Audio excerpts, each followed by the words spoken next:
अच्छा जनाब, अब जो है हम नया एक टॉपिक शुरू कर रहे हैं बेटा। बहुत अहम टॉपिक है ये भी, और बहुत ही मतलब ज्यादा इस टॉपिक को हम अहमियत देते हैं किसमें, रेडियो एक्टिविटी में। और ये जो टॉपिक है हमारा, ये क्या है? Half life. ठीक है ना? तो ये टॉपिक स्टार्ट करते हैं बेटा, हाफ लाइफ। अच्छा, क्या होता है हाफ लाइफ? हाफ लाइफ का मतलब यूं समझो बेटा। अच्छा, इसका ये एक सिंबल है, टाइम है, ये एक टाइम को कहते हैं और इसको इस तरह से रिप्रेजेंट करते हैं। कॉन्सेप्ट ये है कि बेटा ये एक क्या है, टाइम ड्यूरेशन है। ये एक टाइम जो है, हाफ लाइफ का मतलब ये एक टाइम ड्यूरेशन है। ये एक टाइम इंटरवल है। ठीक है? जिसके बाद आफ्टर विच, ठीक, जिसके बाद क्या होता है, half of the parent nuclei decays. ठीक है ना? अच्छा, फ्रॉम प्रेजेंट,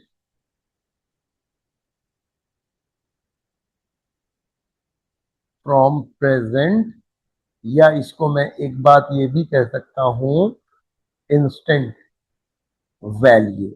चलो, ये तो एक लिखने की बात है, लेकिन ये देखो क्या है, हाफ लाइफ का मतलब क्या है। ये एक टाइम ड्यूरेशन है। ये एक टाइम ड्यूरेशन है, ठीक है ना? ये एक टाइम इंटरवल है।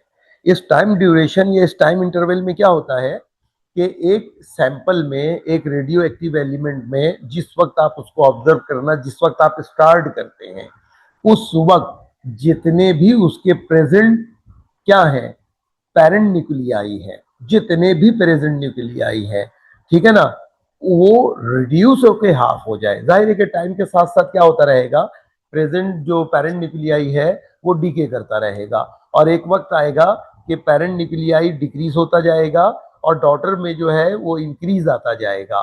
ठीक है? लेकिन एक ऐसा टाइम पीरियड या टाइम इंटरवल जो आप अपने ऑब्जर्वेशन के स्टार्ट से नोट करते हो, कि जिसके बाद जो इनिशियल पेरेंट न्यूक्लियाई जब आपने ऑब्जर्वेशन स्टार्ट की थी, जितने भी थे, उसके हाफ पेरेंट न्यूक्लियाई क्या हो जाए, वो डीके हो जाए डॉटर में, और हाफ बच जाए, हाफ रह जाए, तो उस टाइम ड्यूरेशन को हम क्या कहते हैं? हम उस टाइम ड्यूरेशन को कहते हैं हाफ लाइफ। अच्छा, अभी मैं इसको कंटिन्यू बताता हूं, लेकिन एक छोटा सा मैं आपको एक सिचुएशन जनरेट करके दूं कि देखो, ये कोई भी क्या है, यानी कि एक सैंपल है मेरे पास रेडियो एक्टिव एलिमेंट का। ठीक है ना?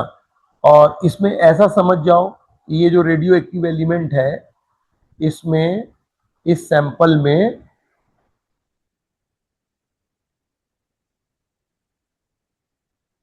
कुछ इनिशियल पेरेंट न्यूक्लियाई कंसीडर कर लो कि इसके अंदर बेटा ये न्यूक्ली इसके न्यूक्लियस है। ठीक है ना? ये इसके क्या है, न्यूक्लियाई है।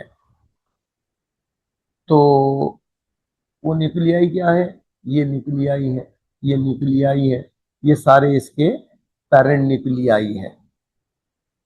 मान लो यूरेनियम का सैंपल है, थोरियम है, प्लूटोनियम है, टोरोन है। ठीक है ना? ये उसके पेरेंट न्यूक्लियाई है। अब एक नंबर अपनी तरफ से मैं कंसीडर कर लेता हूं कि भाई ये इनिशियली पता है इस कितने हैं, 1000 है। अब टाइम के साथ साथ क्या ऑब्जर्व करोगे कि इसमें से ये न्यूक्लियाई डीके होना शुरू होंगे, यानी पेरेंट से डॉटर में कन्वर्ट होना शुरू होंगे। यकीनन इसके अंदर से आप देखेंगे कि कभी अल्फा और कभी बीटा और कभी गैमा क्या हो रहा होगा, वो रेडिएट हो रहा होगा। हमें नहीं पता होता कि किससे अल्फा, किससे बीटा और किससे गैमा आ रहा है, लेकिन हमें पता है।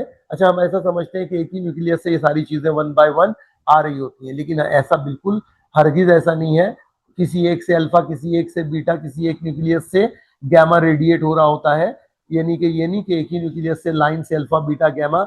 ये भी नहीं पता होता है कि जिससे अभी अल्फा डीके हुआ है, बाद में उससे अल्फा ही डीके होगा, बाद में उससे बीटा भी आ सकता है, और जिससे अभी बीटा डीके हुआ है, बाद में उससे बीटा आएगा, बाद में उससे अल्फा भी आ सकता है।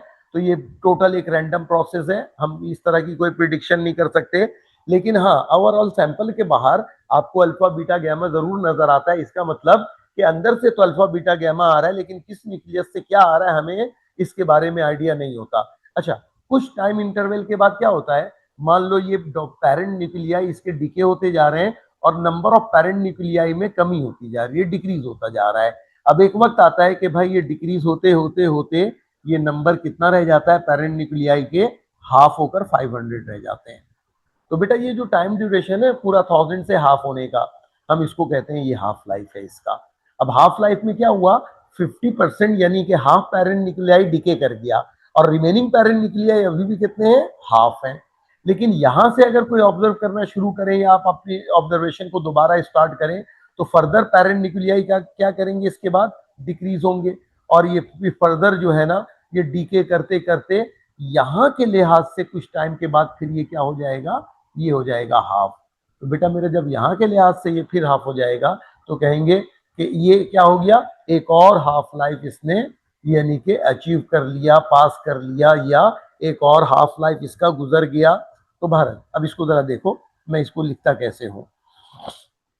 मान लो कि इनिशियल पेरेंट न्यूक्लियाई आपने देखा था वो था एन इनिशियल, जो कि मैंने यहाँ एग्जाम्पल में लिखा है 1000, ठीक है ना, मैंने इसको यहां पर एग्जाम्पल में लिखा है 1000।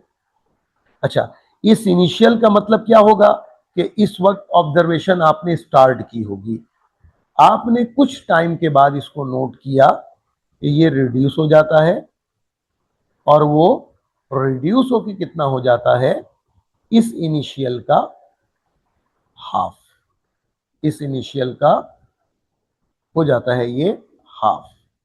फिर आपने कुछ टाइम के बाद नोट किया कि ये रिड्यूस होके हो जाता है n/4, यानी जैसे 500 हुआ और फिर उसके बाद 250 हो गया, यानी इसका भी ये हाफ हो गया, n/2 का भी क्या हो गया, ये हाफ हो गया। फिर आपने ये नोटिस किया कि ये कुछ अरसे के बाद, कुछ टाइम ड्यूरेशन के बाद ये रिड्यूस होके कितना हो जाता है, ये हो जाता है n/8, ठीक है। फिर आपने इसको ऑब्जर्व किया कि कुछ टाइम ड्यूरेशन के बाद ये रिड्यूस होकर क्या हो जाता है, n/16। मतलब क्या बोलना चाह रहा हूं सुनो, ठीक है। एक और चीज इसमें मैं ऐड कर देता हूं कि कुछ टाइम पीरियड के बाद ये रिड्यूस होकर कितना हो गया, n/32। अब गौर करो, इसको क्या बोलोगे पता है, कि यहां पर अगर मैं टाइम बताऊं तो बेटा ये टाइम 0 था, जब पहली मर्तबा ये हाफ हुआ तो आप इसको क्या बोलोगे पता है, कि ये फर्स्ट हाफ लाइफ का टाइम था जिसके बाद ये हाफ हो गया था। अब उसके बाद जब सेकेंड टाइम ये क्या हुआ, आप गौर करो तो n/2 का ये हाफ हुआ, इसको 2 से डिवाइड करोगे तो आपको पता चलेगा कि ये n/2 का क्या हुआ है, ये हाफ हुआ है। तो सेकेंड टाइम ये जो हाफ हुआ ये किसका हाफ हुआ, सेकेंड टाइम ये हाफ हुआ n/2 का। तो n/2 का जब सेकेंड टाइप कंटिन्यू ऑब्जर्व कर रहे हो तो हाफ हुआ, इसको क्या बोलोगे, ये सेकेंड इसका हाफ लाइफ कंप्लीट हुआ है, ठीक है ना, ये सेकेंड हाफ लाइफ इसका कंप्लीट हुआ।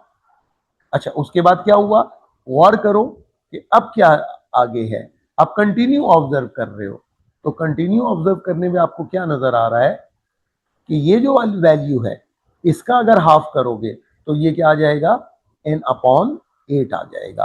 आप इसको क्या बोलोगे कि ये थर्ड हाफ लाइफ के बाद इतना, ठीक है ना, नंबर आ गया। अभी बताता हूं मैं, एक टेक्निकल वर्ड है जो मैं अभी बोलना नहीं चाह रहा।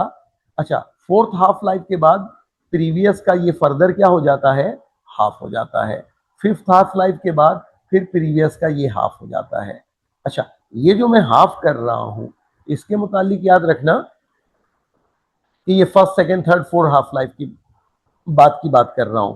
ये बताता क्या है कि अगर मान लो कि इनिशियल जो पेरेंट न्यूक्लियाई है वो है 2000, कितना, 2000, यानी कि ये है n। एक हाफ लाइफ के बाद ये हाफ हो जाएगा, 2 से डिवाइड करोगे तो ये कितना आ जाएगा बेटा मेरा 1000। ठीक है, फिर यहां से आप अपनी ऑब्जर्वेशन को मतलब कंटिन्यू करते हैं, तो फिर जब ये हाफ होता है तो हम कहते हैं इसका ये सेकंड हाफ लाइफ आ गया। यानी आप इसका हाफ करने के टाइम का होने के टाइम का इंतजार करते हैं, तो इसको 2 से डिवाइड करोगे तो इसका हाफ लाइफ सेकंड जब अचीव होगा तो ये कितना हो जाएगा 500। फिर इसके बाद ये जितनी देर में अब हाफ होगा तो हम इसको कहेंगे कि ये थर्ड हाफ लाइफ हो गया इसका। फिर ये जितनी देर में इसका हाफ होगा ये फोर्थ हाफ लाइफ आ गया, और जितनी देर में इसका हाफ होगा ये सिक्स हाफ लाइफ आ गया। ठीक है, फिफ्थ हाफ लाइफ आ गया। तो ये हाफ लाइफ है। अच्छा, ये बता क्या आ रहा है, ये बात याद रखिएगा कि ये बताता है आफ्टर ईच हाफ लाइफ। ये बताता है, ये बात बहुत आगे चल के बच्चों को परेशान करती है, ये बच्चे बहुत इसमें कंफ्यूज हो रहे होते हैं। तो ये बात बिल्कुल अच्छे तरीके से मतलब क्लियर कर लीजिएगा। ये बताता है बेटा क्या,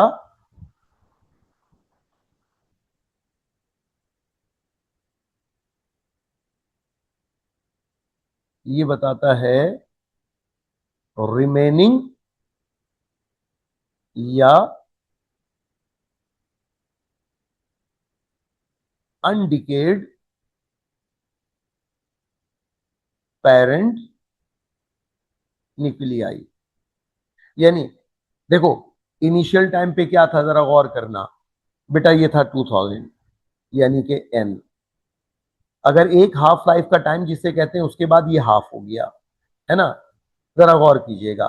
दो हाफ लाइफ के बाद ये 1000 का भी हाफ हो गया, यानी एन नॉट अपॉन 4 हो गया। फिर थर्ड हाफ लाइफ के बाद ये इसका भी हाफ हो गया। अब ये हाफ होता जा रहा है, और ये जो नंबर आपको नजर आ रहा है हर हाफ लाइफ के बाद, तो पता है ये कौन से पेरेंट न्यूक्लियाई हैं नंबर के लिहाज से? ये वो पेरेंट न्यूक्लियाई नहीं है जो कि डिके हुए हैं, ये वो पेरेंट न्यूक्लियाई हैं जो हर हाफ लाइफ के बाद बचे हुए हैं। यानी एक हाफ, देखो शुरू में कितने बचे हुए हैं, कितने रिमेनिंग है, तो आप बोलेंगे सर ये रिमेनिंग है, आर लिखता हूं। एक हाफ लाइफ के बाद इसका हाफ हो गया, कितने रिमेनिंग है, आप बोलेंगे सर 1000 है। फिर उसके बाद अगली हाफ लाइफ के बाद इसका हाफ हो गया, कितने रिमेनिंग है, आप बोलेंगे सर 500, हाफ हो जाने के बाद रिमेनिंग है। तो ये अगली हाफ लाइफ के बाद इसका 50% डीके कर गया, कितने रिमेनिंग है, आप बोलेंगे सर कि ये मतलब जो है ना रिमेनिंग है। तो याद रखना कि हाफ लाइफ के बाद जो आप कैलकुलेशन करते हैं उसमें जो नंबर ऑफ पेरेंट न्यूक्लियाई नजर आता है वो नहीं होता जो डीके होता है, ये वो होता है जो क्या होता है, बचा हुआ होता है, जो रिमेनिंग होता है। तो इसलिए इसको याद रखना कि ये रिमेनिंग पेरेंट न्यूक्लियाई है। ठीक है, आफ्टर ईच हाफ लाइफ। तो अच्छा, इसको एक आपको पैटर्न मिला। अच्छा, वो पैटर्न क्या मिला, चलो एक बात पहले और लिख दूं फिर पैटर्न की बात करता हूं। देखो, इनिशियल पेरेंट न्यूक्लियाई को मैं बोलूं कि ये जितना भी था वो 100% है। आफ्टर क्या होता है, वन हाफ लाइफ, ये कितना बेटा हो जाता है 50%। उसके बाद ये कितना बच जाता है, मैंने कहा रिमेनिंग, तो टू हाफ लाइफ के बाद ये कितना बच जाएगा 25%। फिर नेक्स्ट हाफ लाइफ के बाद ये कितना बच जाएगा, रिमेनिंग अनडिकेट कितना रहेगा बचा हुआ 12.5%। उसके नेक्स्ट हाफ लाइफ यानी फोर्थ हाफ लाइफ के बाद ये कितना रिमेनिंग या बचा हुआ होगा बेटा मेरा 6.25%। उसके अगली हाफ लाइफ के बाद ये कितना बचा होगा 3.125%। अच्छा, अब पैटर्न क्या है, पैटर्न ये है कि आफ्टर ईच हाफ लाइफ आप रिमेनिंग पेरेंट न्यूक्लियाई को कैसे निकालते हो। तो आप after each half life remaining parent nuclei के लिए एक फॉर्मूला यूज करते हैं, और वो फॉर्मूला ये होता है, इस पैटर्न को देख के समझ में आया, ये जो एन है इसको मैं ना रिमेनिंग पेरेंट न्यूक्लियाई के सिंबल के तौर पे यूज कर रहा हूं। और जो कैलकुलेशन में फॉर्मूला पैटर्न से बना वो क्या बना, एन नॉट का मतलब initial at time T is equal to 0, यानी ये जो शुरू वाली वैल्यू इसको बोल सकते हो कि ये इनिशियल है। ठीक है ना, और एक हाफ लाइफ के बाद आप एन की जगह 1 रखो, ये आ जाएगा। टू हाफ लाइफ के बाद रिमेनिंग, अच्छा ये जो है याद रखना कि ये जो नंबर आ रहा है इस फॉर्मूले में पैटर्न में ये आएगा रिमेनिंग। तो आफ्टर वन, अच्छा यहां पर एन जो आया है, ये एन क्या चीज है, इसको हम बोलते हैं, ये है बेटा नंबर ऑफ हाफ लाइफ, है ना। ये नंबर ऑफ हाफ लाइफ। जैसे देखो कि आफ्टर 1 हाफ लाइफ ये हो गया number of, after 2 half life, after 3 half life, after 4 half life, after 5 half life. अब इस हाफ लाइफ में गौर कीजिए कि ये जो चीज है इसके साथ ये नंबर है, जाहिर है कि यहाँ पे 1 है, ये आफ्टर 1 हाफ लाइफ हो गया, after 2 half life, after 3 half life, after 4, after 5, ये हाफ लाइफ के बाद ये जितने पैरेंट न्यूक्लियाई क्या है, ये रिमेनिंग है। इस फॉर्मूले से आप एन नॉट को क्या करते जाओगे, पैटर्न के मुताबिक एन की जगह नंबर ऑफ हाफ लाइफ रखकर इनिशियल को डिवाइड करोगे तो बेटा आपको वो रिजल्ट मिलता रहेगा। तो ये फॉर्मूला बन गया, क्या मालूम करने का बन गया बेटा, ये बन गया फॉर्मूला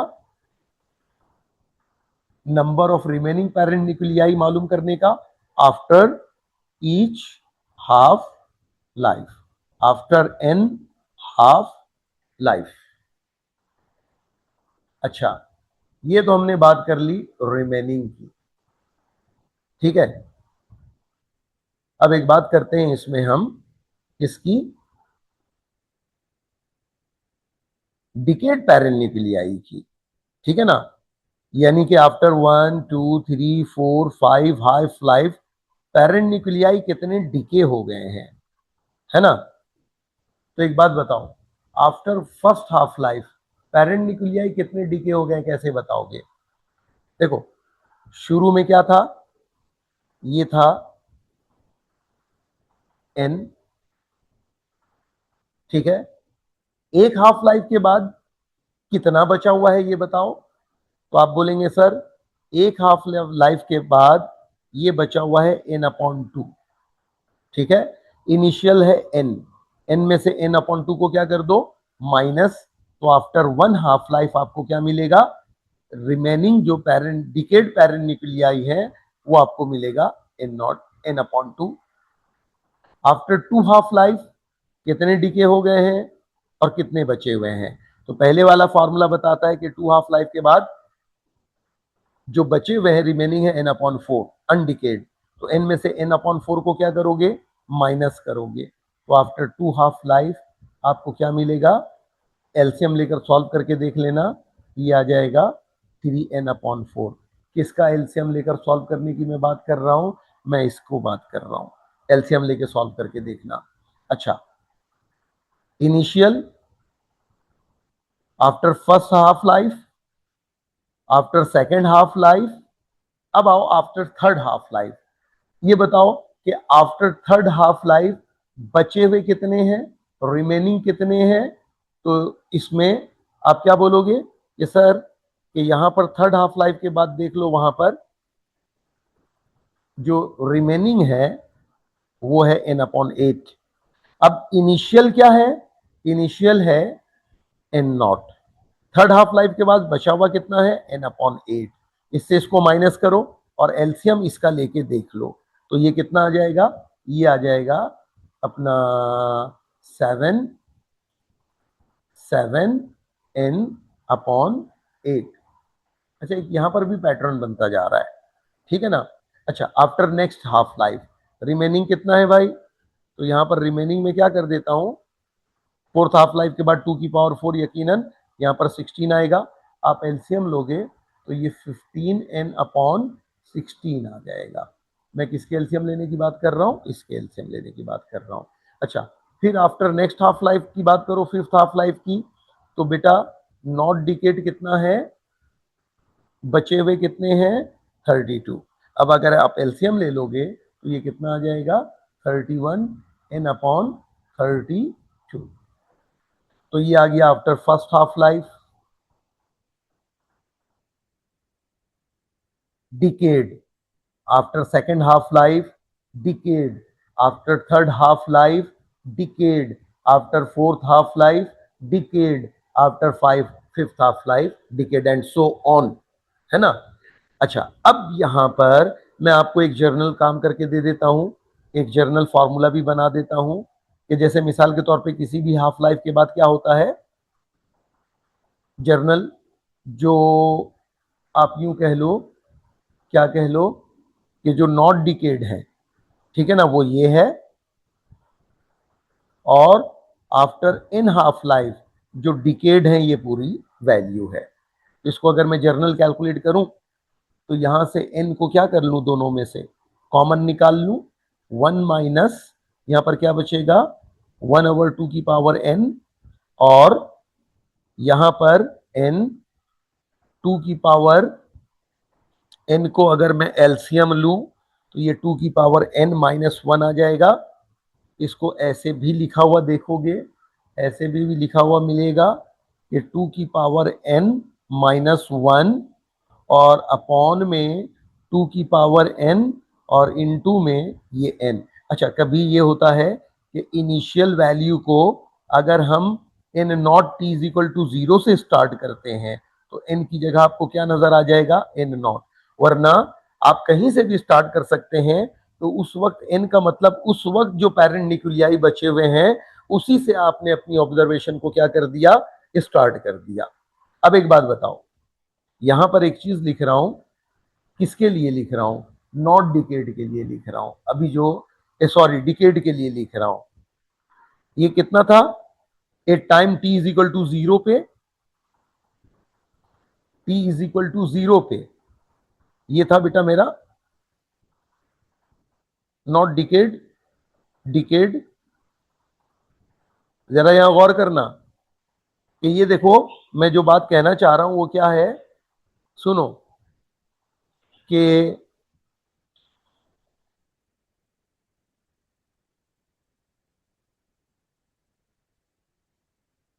अच्छा, अब जरा सुनो, देखो t इज इक्वल टू 0 पे यहां आओ जरा, एक चीज देखो, यहां पे मैंने इसको, ये जरा देखना, ये बहुत अहम है, इसमें आप लोग अक्सर परेशान होते हैं कि ये t इज इक्वल टू 0 पे, यानी कि मैं रिमेनिंग वाले की बात कर रहा हूं, नॉट डिकेड की बात कर रहा हूं। बेटा 100% था, यानी अभी सारे ऐसे थे जो मौजूद हैं डीके नहीं हुए, लेकिन फिर 50% डीके हो गया एक हाफ लाइफ के बाद, शुरू से यहां तक आने के बाद 25 मतलब 50% बच गया। यहां तक आने के बाद 25% बच गया पेरेंट न्यूक्लियाई जो नॉट डिकेड है, रिमेनिंग है। यहां तक आने के बाद 12.5% बचा हुआ है, बाकी सब डीके हो गए हैं। यहां पर आने के बाद 6.25% बचा हुआ है, और यहां तक आने के बाद कितना बचा हुआ है, 3.125 बचा हुआ है। अब जरा गौर कीजिएगा, और ये बात जरा सही से समझना है आप लोगों ने, है ना, इसमें बहुत बच्चे कंफ्यूज होते हैं, बहुत ज्यादा परेशान होते हैं। अब एक बात बताओ, मैं यहां पर कह रहा हूं बेटा कि आप मुझे ये बताओगे कि डिकेड वाले नंबर, तो डिकेड वाले नंबर में फॉर्मूला वगैरह तो चलो मैंने आप लोगों को बता दिया कि ये फॉर्मूला है, इस तरह से शॉर्टकट बनता है, इस तरह से हम कैलकुलेट करते हैं। अच्छा, एक पैटर्न भी है कि ये तो t इज इक्वल टू 0 पे है n, यहाँ पर फर्स्ट हाफ लाइफ नीचे 2 की पावर 1 आता है, तो यहाँ पर क्या आ जाएगा, ऊपर देखो कि 1 है, यहाँ पर जो मतलब डिकेड है सेकेंड हाफ लाइफ के बाद नीचे 2 की पावर 2, उस फार्मूले से जो भी मैंने बना दिया, अगर कैलकुलेट करोगे 4 आएगा।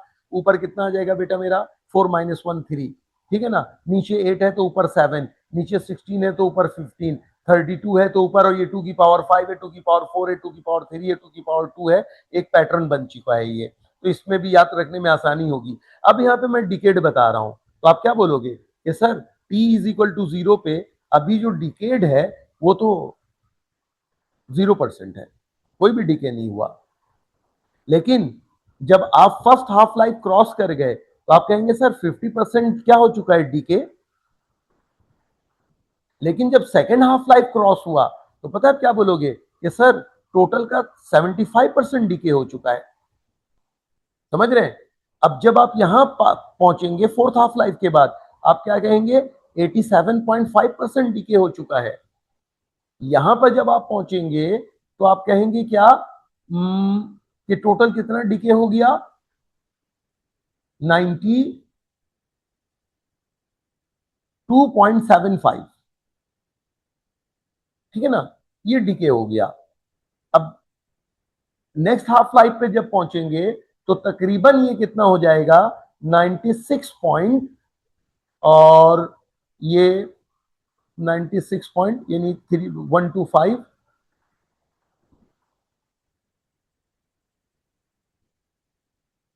कितना आ जाएगा, ये 875,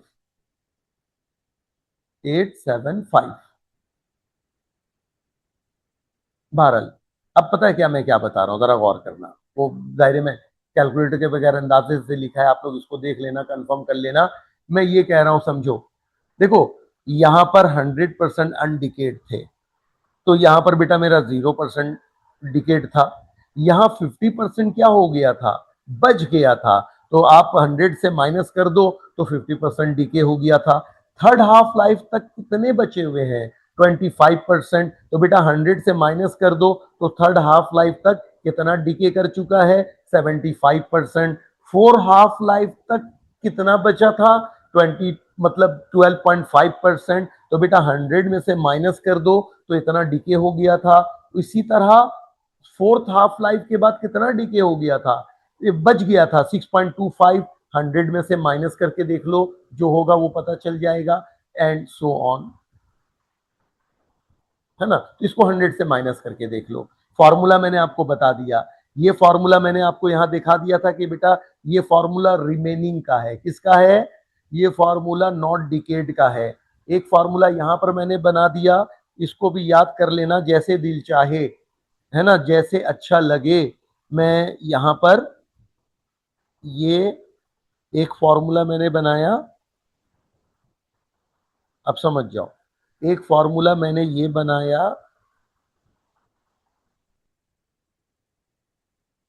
अब समझ जाओ। अब ये जो दो फॉर्मूले मैंने बनाए, है ना, ये कैसे फॉर्मूले हैं मैं लिख देता हूं। ये दोनों फॉर्मूले क्या बताते हैं, डिकेड बताते हैं, आफ्टर एन हाफ लाइफ। और ये जो स्मॉल एन है, यहां पर एन हाफ लाइफ है। जहां से आपने ऑब्जर्वेशन शुरू की, प्रेजेंट को या तो ये एन से रिप्रेजेंट करते हैं, और अगर टी इज इक्वल टू 0 से शुरू किया तो एन नॉट से रिप्रेजेंट करते हैं। तो यहां पर ये बात अब याद रखने वाली है, और वो ये है कि एक हाफ लाइफ का ये वाला फॉर्मूला है, अपना डिकेड का, और इसको दूसरा आप कह सकते हो कि दूसरा डिकेड वाला ये वाला फॉर्मूला है। तो ये डिकेड का है, आफ्टर एन हाफ लाइफ, और ये बेटा नॉट डिकेड का है। कौन सा नॉट डिकेड का है आफ्टर एन हाफ लाइफ, ये वाला नॉट डिकेड का है, ये वाला।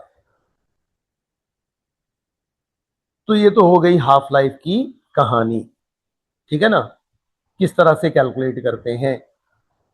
अच्छा एक बात और सुनो, कि इस हाफ लाइफ की कहानी को आप मास के लिए भी यूज कर सकते हैं। जैसे नॉट डिकेड को मास में भी ये कैलकुलेशन कर सकते हैं। जैसे फॉर एग्जांपल कि आपको एक मास दिया हो सैंपल का, और कहे कि एक half life, two half, three, four, five half life के बाद कितने पेरेंट न्यूक्लियाई क्या हो गए हैं, डीके, और कितने बच गए हैं। तो ये नॉट डिकेड के लिए जो आपने वहां पढ़ा था ना, नंबर ऑफ न्यूक्लियाई, आप उसको मास से भी, जैसे मिसाल के तौर पे मैं आपसे ये एक बात कहूं कि बेटा एक आपके पास रेडियो एक्टिव का सैंपल है, और उसका मास जो है वो मान लो कि 128 ग्राम है, ठीक है ना। तो एक हाफ लाइफ के बाद इसका मास कितना बचेगा, तो इसका 50% 2 से डिवाइड करके देख लो, तो 64 ग्राम इसका बचा हुआ होगा। टू हाफ लाइफ के बाद कितना बचेगा, इसको फिर 2 से डिवाइड कर दो, तो ये टू हाफ लाइफ के बाद बचा हुआ मास है, रिमेनिंग अनडिकेड जिसको कहते हैं। फिर फर्दर नेक्स्ट हाफ लाइफ के बाद, फिर फर्दर नेक्स्ट हाफ लाइफ के बाद, यानी कि ये सारी चीजें कहां से मैं कैलकुलेट कर रहा हूं, यहां से। फर्स्ट हाफ लाइफ के बाद यहां पर इनकी जगह 1 रख दे रहा हूं, और जो भी मास था इनिशियल, ठीक है ना, उसको 2 की पावर 1 से मैंने डिवाइड करके यहाँ पे देख लिया। तो ये असल में क्या था, फर्स्ट हाफ लाइफ के बाद नॉट डिकेड पेरेंट न्यूक्लियाई जैसे कहते थे। तो ये नॉट डिकेड क्या है, या रिमेनिंग क्या है मास का, या डिकेड नॉट डिकेड चलो न्यूक्लियाई के लिए कहते हैं। तो यहां पर आप इसको क्या बोल सकते हो कि ये रिमेनिंग क्या है, मास है। तो ये मास के लिए भी इस्तेमाल कर सकते हैं। एक चीज में यहां पर, चूंकि ये टॉपिक चल रहा है आगे, चूंकि जाहिर है कि पहले कुछ ना कुछ आप लोगों ने पढ़ा ही होता है, लेकिन ये बातें आगे आ भी जाएंगी, मैं लिखवा देता हूं। आगे इसको जो है ना मैं साबित भी करके दिखा दूंगा, इसको लिखवा रहा हूं लेकिन साबित भी करके दिखा दूंगा। वो क्या है, वो ये है कि आप यूं कह सकते हैं कि मैं आप लोगों को इसी से रिलेटेड एक कॉन्सेप्ट दे रहा हूं, जिसको कहते हैं क्या, मीन लाइफ, या फिर कहते हैं क्या, एवरेज लाइफ। ये total formula based calculation based एक कॉन्सेप्ट है, जिसमें कहते हैं कि ये होता क्या है। तो हम इसको कहते हैं कि बेटा ये असल में क्या है, एक टाइम ड्यूरेशन है, ठीक है ना, इन विच, आफ्टर विच, जो मर्जी कह लो, ठीक है। ये फॉर्मूले से कैलकुलेट होता है 63% of parent nuclei, 63% of parent nuclei decays, यानी डिके हो जाते हैं इनटू डॉटर में। तो ये वो टाइम पीरियड है कि किसी भी सैंपल का पेरेंट न्यूक्लियाई का 60% किसमें कन्वर्ट हो जाता है, यानी डीके कर जाता है वो डॉटर में। उस टाइम पीरियड को हम कहते हैं मीन लाइफ, ठीक है ना। अच्छा, अब मीन लाइफ को कैलकुलेट कैसे करेंगे, तो मीन लाइफ को कैलकुलेट करने के लिए एक आइडिया, नहीं फॉर्मूला, वो ये है कि ये 1/लैम्डा से, आगे भी लैम्डा पढ़ोगे। लैम्डा असल में क्या चीज होता है भाई, लैम्डा असल में होता है क्या चीज, डी के कांस्टेंट। अच्छा, अगर इस टाइम को मैं टी से कैपिटल रिप्रेजेंट करूं सिर्फ, तो लैम्डा का एक रिलेशन, ये सब अभी हम पढ़ेंगे बेटा आगे, अभी एक्टिविटी में पढ़ेंगे। तो 0.693 और अपॉन ये हाफ लाइफ टाइम, ये रिलेशन होता है लैम्डा का। यानी लैम्डा इक्वल टू क्या होता है, 0.693 अपॉन हाफ लाइफ, या फिर हाफ लाइफ किसके बराबर होता है, 0.693 अपॉन लैम्डा। ये इनके दरमियान का रिलेशन है, तो आप इसको ऐसे भी लिख सकते हो। अच्छा, नेक्स्ट टॉपिक है, ये कंटिन्यू कर रहा हूं लेक्चर। तो इसमें ये देखिएगा कि, अच्छा मैं इसको ना नेक्स्ट कॉन्सेप्ट को हाफ लाइफ में मैं आप लोगों को समझाता हूँ एक एग्जाम्पल से। अच्छा, फर्ज करो कि किसी भी सब्सटेंस का, एलिमेंट का जो हाफ लाइफ है, बेटा मेरा एक सिंपल एग्जांपल ले लेता हूँ, मान लो कि 2 डेज है, ठीक है ना। अच्छा, मैं आपसे ये कह रहा हूँ कि एक आपको टाइम बताता हूँ, टोटल एक टाइम बताता हूँ। फॉर एग्जाम्पल मैं आपको कहता हूँ कि भाई आफ्टर 10 डेज, है ना, आप ये बताओ कि कितने नंबर ऑफ हाफ लाइफ, ठीक है ना, गुजर चुके होंगे, पास हो चुके होंगे। तो देखो इसका एक फॉर्मूला है कि आप इसमें सिंपल क्या करो कि अगर नंबर ऑफ हाफ लाइफ मालूम करना है, तो टोटल टाइम को आप डिवाइड कर दो, किससे डिवाइड कर दो टोटल टाइम को, यानी हाफ लाइफ से आप डिवाइड कर दो। अब देखो इस टोटल टाइम को कितने दिए हुए हैं, 10 डेज दिए हुए हैं, यूनिट सेम रहना चाहिए बस, याद रखो टाइम का और हाफ लाइफ टाइम का। और हाफ लाइफ कितना है भाई, 2 है। तो इसका मतलब क्या हुआ कि 10 डेज में कितने हाफ लाइफ पास हो चुके होंगे, 5 नंबर ऑफ हाफ लाइफ जो है वो पास हो चुके होंगे। अब इस फॉर्मूले को आप, यानी ये जो फॉर्मूला है, आप 2-3 तरीकों से लिख लें और इसको सिचुएशन के मुताबिक क्या कर लें, यूज कर लें। फॉर एग्जाम्पल कि अगर आपको क्या करे कि टोटल टाइम देकर आपसे कहे कि हाफ लाइफ निकालो, कि मान लो ये टोटल टाइम है, और इसको मैथमेटिकली सिर्फ देखो कि मैंने क्या किया है, ये अरेंज कर दिया है क्या, यानी हाफ लाइफ पर। अब इसको क्या करोगे, हाफ लाइफ मालूम करने के लिए यूज कर लो इसी एग्जाम्पल से जो मैंने प्रीवियस करवाया है।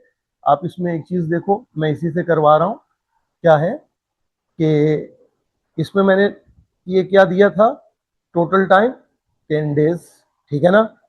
अभी मैंने इसके लिए हाफ लाइफ जो निकाला वो क्या आया बेटा मेरा, 5, ठीक है। तो अब आप इसको 10 डेज को 5 से क्या कर दिया आपने, डिवाइड, यानी number of half life, total time को नंबर ऑफ हाफ लाइफ से डिवाइड किया। रिजल्ट क्या आया, रिजल्ट जो आया वो है हाफ लाइफ। तो हाफ लाइफ की वैल्यू क्या आ गई, 5, ठीक है ना, 1 जा एंड 5 2 जा। तो ये जो रिजल्ट आ गया, ये आ गया 2 डेज। तो मतलब कुछ भी नहीं है, मैथमेटिकली आप इसको आराम से कर सकते हो और समझ सकते हो। यानी यहाँ पर क्या है, इसको कब यूज करना, इसको तब यूज करना कि जब आपको क्या मालूम हो, टोटल टाइम और नंबर ऑफ हाफ लाइफ। तो जब टोटल टाइम को नंबर ऑफ हाफ लाइफ से डिवाइड करोगे तो क्या निकल आएगा, हाफ लाइफ। और इसका एक तीसरा ऑप्शन बनता है, वो भी देख लो, कि अगर मैं इस फॉर्मूले को, ये वाला जो फॉर्मूला है, आप इसको देखो कि ये जो फॉर्मूला है ना, इसको कि मैं अगर क्रॉस मल्टीप्लाई करूं यहाँ पर, इसी फॉर्मूले को आप देखते रहो बेटा, कि एन, यहाँ पर मैं नीचे कर रहा हूं, N multiply by half life time, ठीक है ना, इक्वल टू क्या आ गया, टोटल टाइम। मैं साइड चेंज करके लिख देता हूं कि total time N multiply by half life time. तो इससे क्या है कि अगर आपको क्या मालूम है, हाफ लाइफ टाइम मालूम है और total number of half life मालूम है, तो बेटा इन दोनों का अगर आप प्रोडक्ट लोगे तो इन दोनों के प्रोडक्ट लेने पर क्या हो जाएगा, टोटल टाइम उतने हाफ लाइफ के लिए जो यूज या कंज्यूम हुआ होगा वो आपको पता चल जाएगा, ठीक है ना। तो इससे आप टोटल टाइम निकाल लोगे, ये बात याद रखो। तो इससे क्या निकल जाएगा, टोटल टाइम निकल आएगा, ठीक है, इससे टोटल टाइम निकल आएगा, ठीक है। अच्छा, एक चीज और मैं यहां पर चाह रहा हूं कि आप लोग जरा देख लो और इसको समझ लो। सम टाइम क्या होता है कि आपको, फॉर एग्जाम्पल, कि एक टोटल टाइम दिया, कुछ इस तरह से दिया, इसमें थोड़े बच्चे परेशान हो जाते हैं। यानी कि एक टोटल टाइम दिया, मान लो इसी में, मैं इसी एग्जाम्पल में इसको यानी इन्हीं वैल्यूज से सेट कर रहा हूं, और आपको हाफ लाइफ दिया यही 2 डेज, ठीक है ना, और आपसे क्या कहा कि नंबर ऑफ क्या निकालो, हाफ लाइफ। सम टाइम क्या होता है कि आप नंबर ऑफ हाफ लाइफ अगर निकाल रहे हो तो बेटा ये टी को, टोटल टाइम को हाफ लाइफ से डिवाइड करोगे ना, तो अब क्या है, टी की वैल्यू यहाँ पर, ये टोटल टाइम 11 डेज और 2 से आपने क्या किया, डिवाइड किया, तो रिजल्ट क्या आ गया, 5.5। अब एन है, इसको फ्रैक्शन में तो नहीं आना चाहिए था, लेकिन अगर ये फ्रैक्शन में आ गया तो इसका क्या मतलब समझोगे कि ये 11 डेज में अगर हाफ लाइफ टाइम 2 डेज का था, तो बेटा इसमें 5 हाफ लाइफ कंप्लीट हो चुके हैं, 5 हाफ लाइफ गुजर चुके हैं। और ये जो है ना, ये 6 हाफ लाइफ पे वो अभी कंटिन्यू है, लेकिन अभी ये 5 हाफ लाइफ के बाद 6 को कंप्लीट नहीं किया। तो कभी नंबर ऑफ हाफ लाइफ में क्या आ जाए, फ्रैक्शन में रिजल्ट आ जाए। तो फ्रैक्शन में रिजल्ट आने से क्या करना है, आपने ये समझना है कि पॉइंट से पहले जो नंबर है, जो इंटीजर है, इतने हाफ लाइफ क्या हो चुके हैं, कंप्लीट हो चुके हैं, और अगले हाफ लाइफ को इसने कंटिन्यू किया हुआ है, लेकिन नेक्स्ट हाफ लाइफ इस वक्त उसका कंप्लीट नहीं हुआ। तो बेटा ये एक कॉन्सेप्ट था जो हाफ लाइफ से रिलेटेड था। अच्छा, अब हम स्टार्ट करते हैं। क्या स्टार्ट करते हैं बेटा, नेक्स्ट हमारा जो टॉपिक है या जो नेक्स्ट हमारा कॉन्सेप्ट है, ये है लॉ ऑफ डीके। और इसे याद रखना, हम लॉ ऑफ रेडियो एक्टिविटी के, एक्टिविटी डीके भी कहते हैं। तो हमारा जो नेक्स्ट कॉन्सेप्ट है यानी नेक्स्ट टॉपिक है, वो है लॉ ऑफ डीके, ठीक है। अच्छा, इसको और क्या कहते हैं, ये भी याद रखना, इसे कहते हैं लॉ ऑफ क्या चीज, डिसइंटीग्रेशन। ये भी बोला जा सकता है, ठीक है ना। हर जगह डीके की जगह पता है क्या है, डिसइंटीग्रेशन भी आ सकता है, बस ये बात जहन में रखो, ठीक है। अच्छा, वैसे ये जो लॉ ऑफ डीके या डिसइंटीग्रेशन है, ये दो लोगों ने मिलकर ये एक्सपेरिमेंट परफॉर्म किया था, और वो दो लोग कौन कौन से थे, एक था कौन, रदरफोर्ड, ठीक है, और दूसरा कौन था, दूसरा था सोडी। तो अब आपने ये याद रखना है कि इसको हम रदरफोर्ड एंड सोडी लॉ, या फिर हम इसको बेटा रदरफोर्ड एंड सोडी एक्सपेरिमेंट भी कहते हैं, ठीक है। अच्छा, अब इसमें क्या कहानी है, अब इसमें एक चीज समझो कि लेट सपोज कि मेरे पास कोई भी ये एक रेडियो एक्टिव क्या मौजूद है, एलिमेंट या एक सैंपल मौजूद है। अब इस रेडियो एक्टिव एलिमेंट या सैंपल की क्या कहानी है कि इसके अंदर मान लो कि ये इसके मॉलिक्यूल्स हैं, रेडियो एक्टिव एलिमेंट या सैंपल, मान लो यूरेनियम है, थोरियम है, प्लूटोनियम है, ये कोई भी एक रेडियो एक्टिव एलिमेंट है, ये उसके बेटा नंबर ऑफ क्या है, मॉलिक्यूल्स हैं। अच्छा मान लो कि इस वक्त इसके पास जो पेरेंट न्यूक्लियाई हैं उसकी तादाद या नंबर क्या है, एन है। आपको पता है कि वक्त के साथ साथ ये क्या होता जाएगा, जैसे जैसे टाइम पास होगा तो ये डीके करता जाएगा। डीके करने से मुराद ये है कि आप थोड़ी देर के बाद देखोगे तो मान लो इसमें से अल्फा या बीटा एमिट हो गया, डीके कर गया, इसमें से अल्फा या बीटा एमिट हो गया, डीके कर गया, इसमें से डीके से मुराद पेरेंट से किस में कन्वर्ट हो गया, डॉटर में। तो जैसे जैसे टाइम पास होता रहेगा तो आप इस एलिमेंट के यानी इसके बाहर अगर देखोगे तो मुख्तलिफ रेडिएशंस आपको नजर आ रही होंगी बाहर एमिट होता हुआ, कहीं से यानी आपको क्या नजर आएगा, अल्फा इमिशन, कहीं से बीटा इमिशन, कहीं से गैमा। अच्छा इसमें आप ये मत समझिएगा कि अल्फा बीटा और गैमा एक ही न्यूक्लियस या एक ही एटम यानी मॉलिक्यूल इसके यानी एलिमेंट के न्यूक्लियस से आ रहा होगा। होता यह है कि किसी एक से अल्फा डीके कर रहा होता है, किसी एक से बीटा डीके कर रहा होता है। अल्फा और बीटा की बात कह सकते हो कि उसी से क्या आता है, वो गैमा आता है। लेकिन अमूमन चूंकि बच्चे ये नजर आता है या समझते हैं कि बाहर अल्फा बीटा गैमा जो है वो नजर आ रहा है, तो वो अल्फा डीके कर रहा होगा या बीटा डीके कर रहा होगा, ठीक है ना।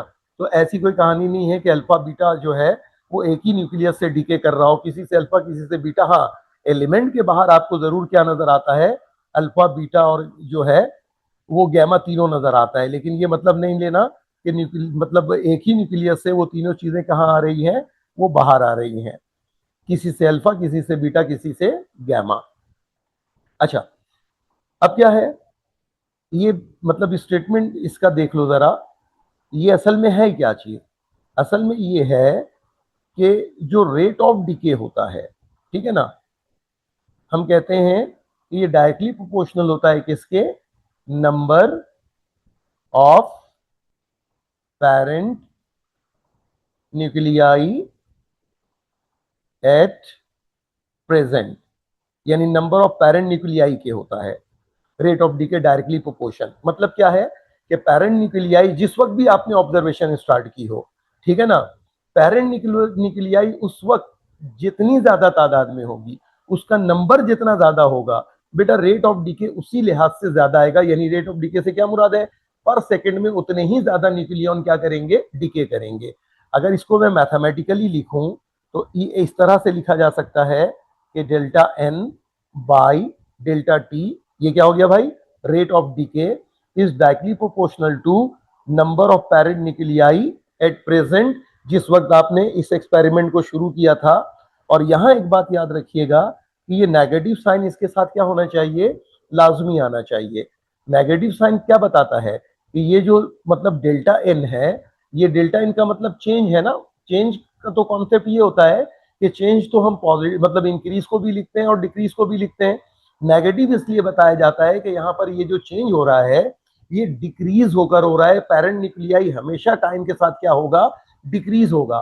पेरेंट न्यूक्लियाई कभी भी इंक्रीज नहीं होता। तो नेगेटिव का साइन बहरहाल लगता इधर ही है, लेकिन बाद में देखते हो इसको हम राइट हैंड साइड पे क्या कर देते हैं, शिफ्ट कर देते हैं। तो मसला कोई नहीं है, आप उसको लेफ्ट पे ही लिखा रहने दो, इसको आप राइट पे शिफ्ट कर दो तो कोई इशू नहीं है। लेफ्ट पे मतलब लिखना है लेफ्ट पे लिख दो, राइट पे लिखना है राइट पे लिख दो, इससे कोई फर्क नहीं पड़ेगा। अब जैसे मैं इसको ऐसे लिख देता हूं फिलहाल तो, कि delta N divided by delta T. अच्छा आपको पता है जब प्रोपोर्शन का सिंबल हटेगा तो कोई हम कांस्टेंट यूज करेंगे, ठीक है। अच्छा यहाँ पर जो कांस्टेंट हम यूज करेंगे वो कांस्टेंट क्या होगा, वो कांस्टेंट होगा ये लैम्डा। ये एज ए कांस्टेंट यहाँ पर हम इसको क्या कर रहे हैं, यूज कर रहे हैं, ठीक है।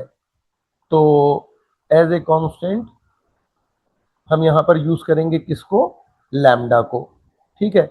बाकी अपनी जगह पर ये एन वैसे ही एज इट इज मौजूद है, और बाकी अपनी जगह पे ये delta N upon delta T as it is है। अच्छा ये नेगेटिव साइन है, ठीक है, इस नेगेटिव साइन को चलो अभी यहाँ रहने देते हैं। और delta N is equal to, अब इसका एक फॉर्म ये भी बनता है, अगर डेल्टा टी को क्रॉस मल्टीप्लाई में भेज दो और बेटा ये नेगेटिव साइन अगर दूसरी तरफ शिफ्ट कर दो तो ये कंडीशन बन जाती है आप यूं कह लो कि लॉ ऑफ डीके की ये पहली कंडीशन है कि लॉ ऑफ डीके कुछ इस तरीके से होता है। अच्छा, ये फॉर्मूला एक बन गया, लेकिन सोचो ये बताएगा क्या? ये बताएगा डीके, यानी नंबर ऑफ पेरेंट न्यूक्लियाई जितना डीके हो गया है। और डीके का मतलब क्या है? ये जितना डिक्रीज कर गया है, ये नंबर ऑफ पेरेंट न्यूक्लियाई जितना डिक्रीज होगा, डीके होगा, वो बताएगा। लैम्डा कांस्टेंट है, अभी हम इसकी बात करते हैं। और एन इनिशियल पेरेंट न्यूक्लियाई है, और डेल्टा टी आप जितनी देर या जितने टाइम के बाद आप पेरेंट न्यूक्लियाई को क्या देखोगे? डीके होता हुआ देखोगे, यानी मेजर करोगे या कैलकुलेट करोगे, उतनी देर के बाद ये पेरेंट न्यूक्लियाई कितने डीके हो जाएंगे ये पता चल जाएगा आपको। अच्छा, अब यहाँ पर क्या है कि ये जो लैम्डा आया है, ठीक है ना, वैसे तो कांस्टेंट ऑफ प्रोपोर्शनलिटी है, लेकिन लैम्डा को हम कहते क्या है बेटा? लैम्डा को हम कहते हैं कि ये है डीके कांस्टेंट। ठीक है। अच्छा, ये जो डीके कांस्टेंट है, याद रखना, ये किसी भी एक्सटर्नल फैक्टर, फिजिकल फैक्टर पे डिपेंड नहीं करता। यानी टेम्परेचर है, प्रेशर है, ह्यूमिडिटी है, ठीक है, इन सब चीजों पे नहीं डिपेंड करता। हाँ, ये सिर्फ एक चीज पे डिपेंड करता है, वो नेचर ऑफ पेरेंट न्यूक्लियस या नेचर ऑफ एलिमेंट पे। यानी यूरेनियम, मतलब प्लूटोनियम, थोरियम, थोरोन, इस तरह जो भी आप मतलब क्या लोगे, टाइप ऑफ मतलब रेडियो एक्टिव एलिमेंट लोगे, तो हर रेडियो एक्टिव एलिमेंट के लिए लैम्डा की वैल्यू क्या होती है? डिफरेंट होती है, लेकिन किसी एक के लिए क्या रहेगा? ये हमेशा कांस्टेंट रहेगा। तो इसका मतलब ये डिपेंड किस पे कर रहा है? सिर्फ नेचर पे कर रहा है, सिर्फ मटेरियल पे कर रहा है, सिर्फ एलिमेंट पे कर रहा है। लेकिन अगर आप किसी भी मटेरियल का टेम्परेचर चेंज कर रहे हो, प्रेशर चेंज कर रहे हो, ह्यूमिडिटी चेंज कर रहे हो, तो इससे रिजल्ट में कोई फर्क नहीं पड़ता। तो इसको कहते हैं कि भाई ये डीके कांस्टेंट सिर्फ मटेरियल पे क्या कर रहा होगा? डिपेंड कर रहा होगा। अच्छा, लैम्डा की वैल्यू, जो मटेरियल ज्यादा फास्ट डीके करता है, जो रेडियो एक्टिव एलिमेंट ज्यादा फास्ट डीके करता है, लैम्डा की वैल्यू उसके लिए ज्यादा होती है। यानी और जो कम यानी कि आहिस्ता मतलब डीके करता है, उसके लिए लैम्डा की वैल्यू क्या होती है? कम होती है। तो चलो जरा इसको डिफाइन करते हैं, फिर इसके मुतालिक फर्दर आगे की बातें हम डिस्कस करेंगे। तो यहां पर मैं क्या कर रहा हूं? यहां पर मैं आपको बता रहा हूं डेफिनेशन ऑफ, यानी लैम्डा। और लैम्डा का मतलब क्या है? डेफिनेशन ऑफ क्या? Decay constant. के डीके कांस्टेंट जो है, इसकी डेफिनेशन क्या है?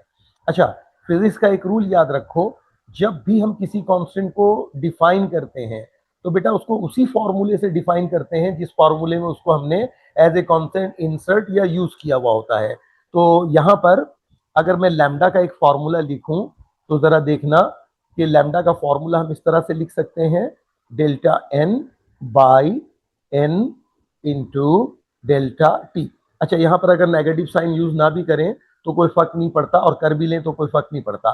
बेटा आप देखो, ये जो फॉर्मूला है ना, ये वाला, आप गौर करो, मैंने इस फॉर्मूले को लैम्डा पे अरेंज किया है। अब लैम्डा पे अरेंज करोगे तो क्या करोगे? इस एन को और इस डेल्टा टी को दूसरी तरफ यहां डिवाइड में शिफ्ट कर दोगे। तो ये देखो, लैम्डा इज इक्वल टू ये आ जाएगा जो मैंने यहां लिखा है, ये रहा, ठीक है। लेकिन मैंने बाद में इसको क्या कर दिया? साइड चेंज करके लिख दिया।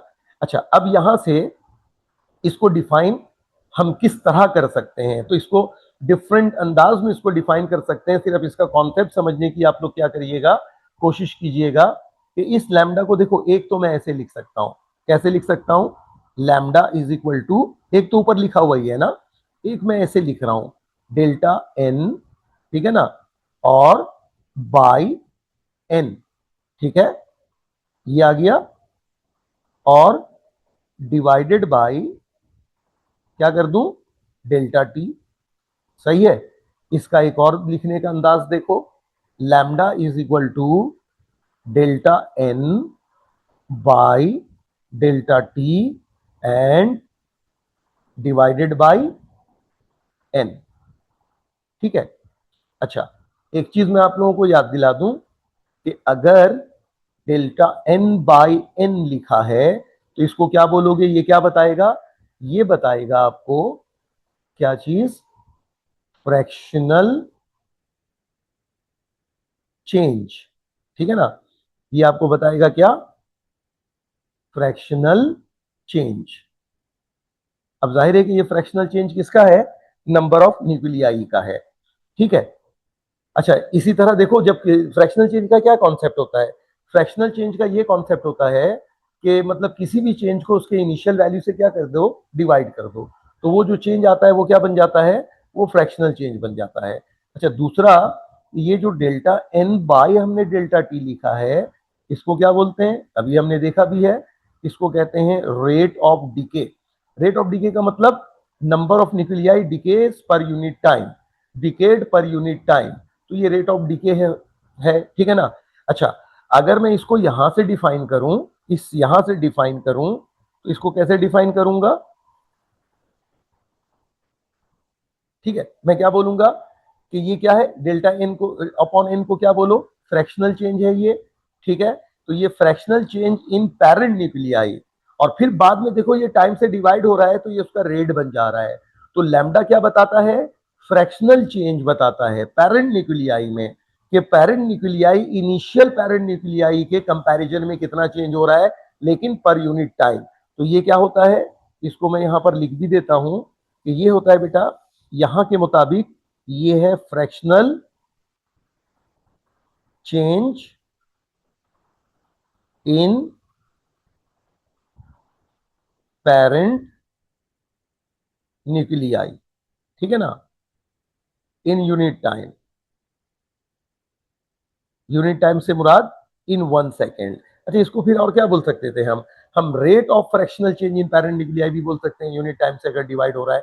अच्छा, यहां पे कैसे डिफाइन करूंगा, जरा ये भी देखो, अगर यहां डिफाइन करना पड़ गया तो आप क्या बोलोगे कि ये है, देखो डेल्टा एन अपॉन, ये जो delta N upon delta T है, ये rate of change in parent nuclei है, तो इसको हम इस तरह बोल सकते हैं कि ये है rate of change in parent nuclei,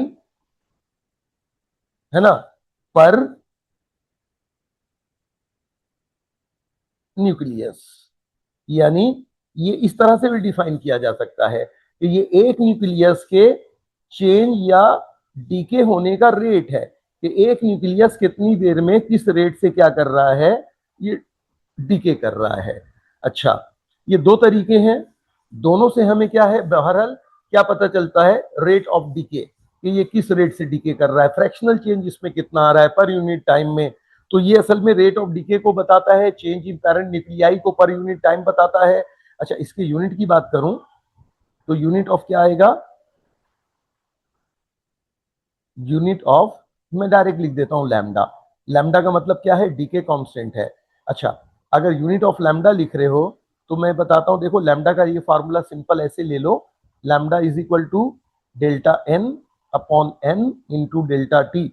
अच्छा, यूनिट निकालोगे ना, तो बेटा डेल्टा एन अपॉन एन, अगर मैं इसको ऐसे लिख दूं तो ये भी है ना, ये फ्रैक्शनल चेंज बन गया, और फ्रैक्शनल चेंज का, फ्रैक्शन का बेटा कोई यूनिट नहीं होता, तो इसको यूनिट में क्या आएगा, इसके यूनिट में आएगा सिर्फ और सिर्फ 1/t का यूनिट। तो यूनिट ऑफ डी के कांस्टेंट निकालोगे तो फ्रैक्शनल चेंज का यानी इसका आपको तो कोई यूनिट नहीं मिलेगा, आपको यूनिट मिलेगा तो सिर्फ इसका मिलेगा, और इसका यूनिट आपको क्या मिलेगा, 1 अपना सेकेंड, इसका यूनिट जो मिलेगा वो मिलेगा 1/सेकेंड, या फिर आप क्या बोल सकते हो, इसका यूनिट हमें क्या मिलेगा, सेकेंड इनवर्स। ये हो गया यूनिट। अच्छा, अब एक बात इसमें मैं अभी हेडिंग बता दूंगा आप लोगों को, ये जो हमने फॉर्मूला पढ़ा था, यानी ये जो फॉर्मूला मैं पहले लिख रहा हूं, अभी हेडिंग बताऊंगा कि इसका मकसद क्या है, कि ये जो फॉर्मूला था, देखना कि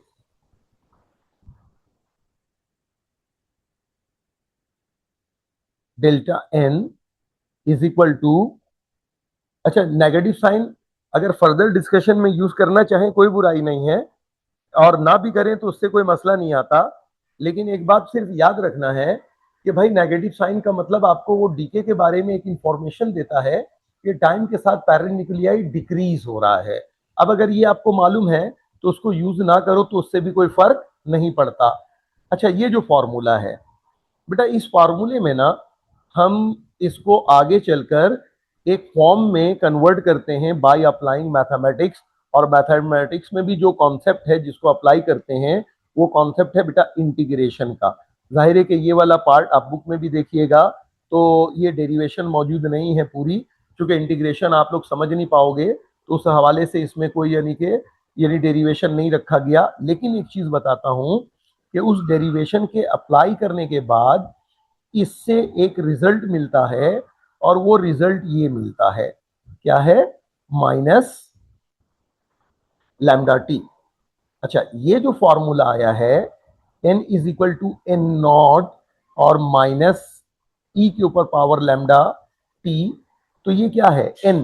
तो n का मतलब आप जान जाओ, समझ जाओ कि ये क्या है। इसको आप ये कह सकते हो कि ये आपको क्या बताता है? ये बताता है रिमेनिंग, बल्कि इसको मैं अच्छे से लिख ही देता हूं ना, एक एक करके, कि इस फॉर्मूले का मकसद आपको समझ में आए, कि मैं इसको इस तरह से एक्सप्लेन कर देता हूं कि किस तरह से एक्सप्लेन कर दूं कि मैं देखो यहां पर ऐसे लिख रहा हूं कि वेयर, यहां पर क्या है? ये जो बेटा n है, ये क्या है? ये रिमेनिंग, ये रिमेनिंग, या यूं कह लो कि अनडिकेड, जो अभी डिके नहीं हुए हैं, जो बचे हुए हैं पेरेंट न्यूक्लियाई, है ना। और ये जो पेरेंट न्यूक्लियाई अभी बचे हुए हैं, अभी से क्या मुराद है? जब आपकी ऑब्जर्वेशन शुरू हुई थी, उससे जितनी देर के बाद आप इस पेरेंट न्यूक्लियाई को ऑब्जर्व कर रहे हो, उतनी देर के बाद, यानी 8 टाइम टी, जिस वक्त भी आप ऑब्जर्व कर रहे हो। अच्छा, इन नॉट क्या है बेटा?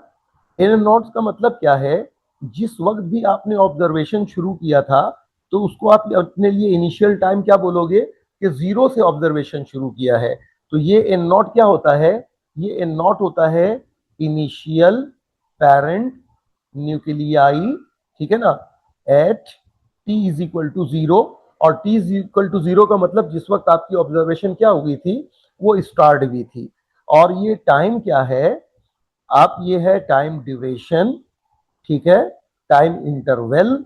जितनी देर या जितनी मतलब वक्त, जितने वक्त गुजर जाने के बाद आप एक मतलब अपनी ऑब्जर्वेशन को आप यूं कह लो कि खत्म करके, या ऑब्जर्वेशन को आप नोट कर रहे हो कि मैंने एक ऑब्जर्वेशन शुरू की, उसके थोड़ी देर के बाद, यानी कि वो टाइम, खैर थोड़ी देर नहीं कहना चाहिए, वो टाइम सालों पे भी मोहित हो सकता है ना। आप देखना चाहते हो कि यार इसमें पेरेंट के न्यूक्लियाई कितने रह गए, कितने बच गए, तो ये वो टाइम इंटरवल है जिसके बाद आप इस पेरेंट न्यूक्लियाई को कैलकुलेट कर रहे हैं। तो मसला क्या हुआ?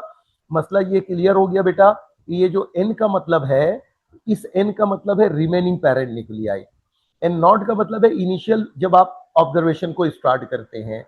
अब पेरेंट न्यूक्लियाई रिमेनिंग कब देखोगे? उस टाइम को हम यहाँ पर ऊपर ई के ऊपर देख रहे हैं, पावर। अच्छा, ये जो लैम्डा है, तो लैम्डा के बारे में याद रखो कि लैम्डा क्या चीज है? ये जो लैम्डा है, ये क्या है? ये कौन मतलब, सॉरी, ये जो लैम्डा है, ये मटेरियल के लिहाज से उसका डीके कांस्टेंट है। अब मटेरियल के लिहाज से जो डीके कांस्टेंट है, ये मटेरियल के मुताबिक कम या क्या होगा? ये ज्यादा होगा, ठीक है ना। तो चलो इसमें एक काम करता हूं, काम ये करता हूं कि ये जो फॉर्मूला है, कौन सा formula? n is equal to N naught E cube power minus lambda T. अभी मैंने ऊपर आप लोगों को बेटा एक बात समझाने की कोशिश की है कि ये फॉर्मूला हमेशा टाइम टी के बाद रिमेनिंग अनडिकेड बचे हुए पेरेंट न्यूक्लियाई को बताता है। अब मसला ये है कि ये जो रिमेनिंग अनडिकेड बताता है, वो कितनी देर के बाद बताता है, वो टाइम आप यहाँ पे रखते हो, है या नहीं।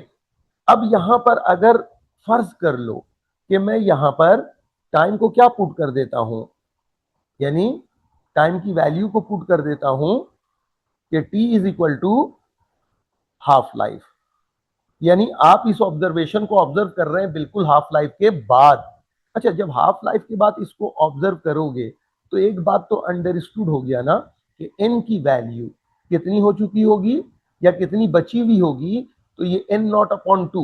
अच्छा, एन नॉट का मतलब क्या है? इनिशियल टाइम पे जो आपने ऑब्जर्वेशन शुरू की थी, उस वक्त जो प्रेजेंट पैरेंट न्यूक्लियाई था, आप एक हाफ लाइफ के बाद जब देखोगे, तो बेटा रिमेनिंग पैरेंट न्यूक्लियाई आपको क्या मिलेगा? एन नॉट अपॉन टू मिलेगा। अब उसके बाद अगर इस फॉर्मूले को आप देखो, तो अगर मैं इसको कहता हूं कि आफ्टर वन हाफ लाइफ मैं इस फॉर्मूले को यूज कर रहा हूं, आफ्टर वन हाफ लाइफ, ठीक है ना। तो आफ्टर वन हाफ लाइफ क्या होगा,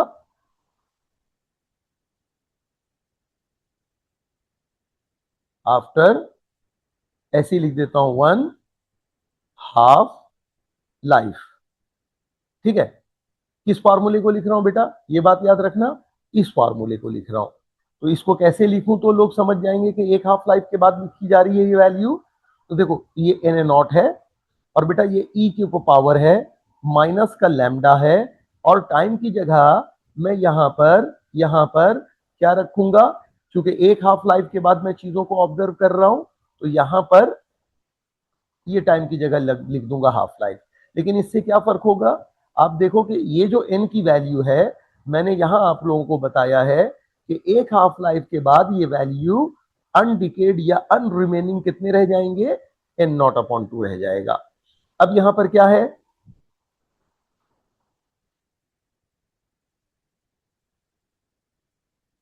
अब इस बात को जरा समझो कि देखो ये एन नॉट और ये एन नॉट क्या हो जाएगा, ये कैंसिल हो जाएगा, बचेगा यहां पर क्या, वन अपॉन टू, ठीक है।